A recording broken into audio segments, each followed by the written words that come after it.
জামাতের মুরব্বীদেরকে দেখছি আজকে বিভিন্ন জায়গায় তাফসীর মাহফিলের নাম করে তারা দলীয় সভা করে বেড়াচ্ছে।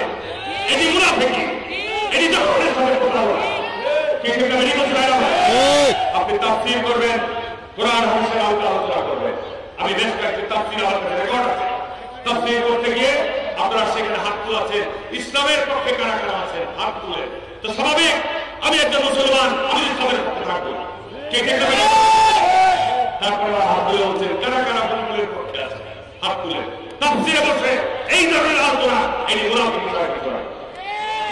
যারা এই কথাগুলো বলছেন আবার ওখানে কখনো হারুনের দিকে নিয়ে সমালোচনা করছেন, আমাদের ফখরুল ইসলাম আলমগীরকে নিয়ে সমালোচনা করছেন। এই ধরনের বক্তব্য যারা দিচ্ছেন এই ধরনের বক্তব্য থেকে বিরত থাকবেন। আমার এখানে আমাদের ইসলামের অন্যতম একজন বড় বাংলাদেশ অনেক ফ্যান, অনেক ভক্ত আজহারী সাহেবের তাফসীর মাহফিলের নামে আমার বাড়ির গ্রামের বাড়ির কাছেই লাগানো, সেইখানে আগামী 22 তারিখ করে একটা তাফসীর মাহফিল করবে। প্রধান তাফসীরকার হিসাবে মিজানুর রহমান আজহারী সাহেব আসবে। কি ঠিক না? এই এক মাস ধরে প্রচার চলছে, এক মাস ধরে চাঁদাবাজিও চলছে।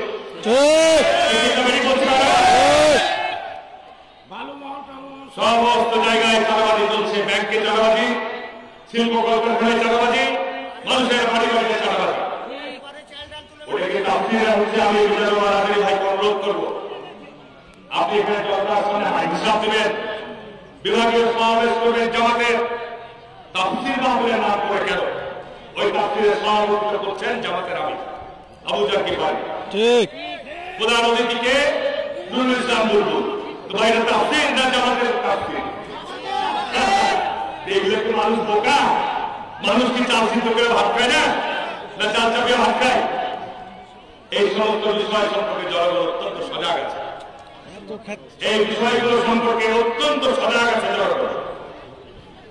আজকে এই 15 নম্বর ওয়ার্ডে আমি আরো ঘোষণা দিচ্ছি, এখানে দেখি কিছু রাস্তা দাবি করেছে। ইতিমধ্যে এই পৌরসভা উন্নয়নের জন্য দুটো প্রকল্প পাস করা হয়েছে, কয়েকশো কোটি টাকা। 15 নম্বর ওয়ার্ড খুব বেশি টাকা লাগবে।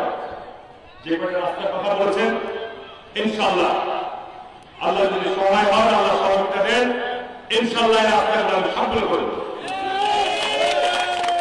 এই ওয়ার্ডে দিনতলা এই জায়গাগুলোতে একটু বৃষ্টি হলে জলবদ্ধ হয়ে যায়। প্রথম পদক্ষেপ থাকবে আমার এই বছরের মধ্যে শুরু করব ইনশাআল্লাহ।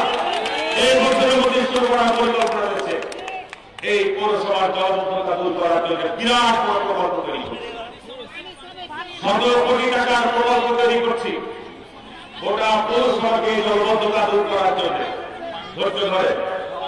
ধৈর্য ধরে পানির সংকট, ভীষণ সংকট, বিশেষ করে যারা বাবারা বসে আছে তারা যেহেতু বাড়ি ঘরে রান্না বান্না ধোয়া মোছার কাজ করে, তারাই সবচেয়ে কষ্টটা করতে হয়, পুরুষরাই কষ্টটা করেন না।